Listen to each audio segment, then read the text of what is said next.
Ce sont des séances de travail hautement techniques autour des documents fondamentaux pour la République du Congo. La première en format hybride avec la coordination de la TCN,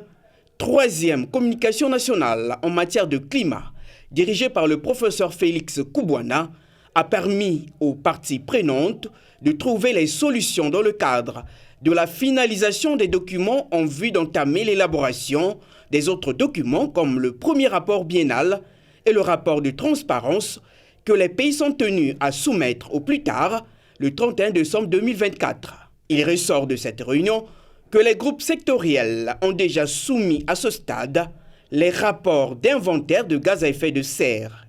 Vu l'agenda climatique chargé de la République du Congo, la ministre secrétaire exécutive de la Commission climat du bassin du Congo, Arlette Soudan-Nono, a émis des recommandations, entre autres, le déblocage des fonds nécessaires pour finaliser ce projet. La seconde réunion en présentiel avec Daouda Oumarou, conseiller technique principal du projet conservation intégrée à base communautaire des écosystèmes des tourbières et promotion de l'écotourisme dans le paysage du lac Ntélé, a été l'occasion de discuter autour des défis liés à la mise en œuvre de ce projet qui permettra de réduire les actions ou pressions des communautés sur les tourbières autour du lac Ntélé.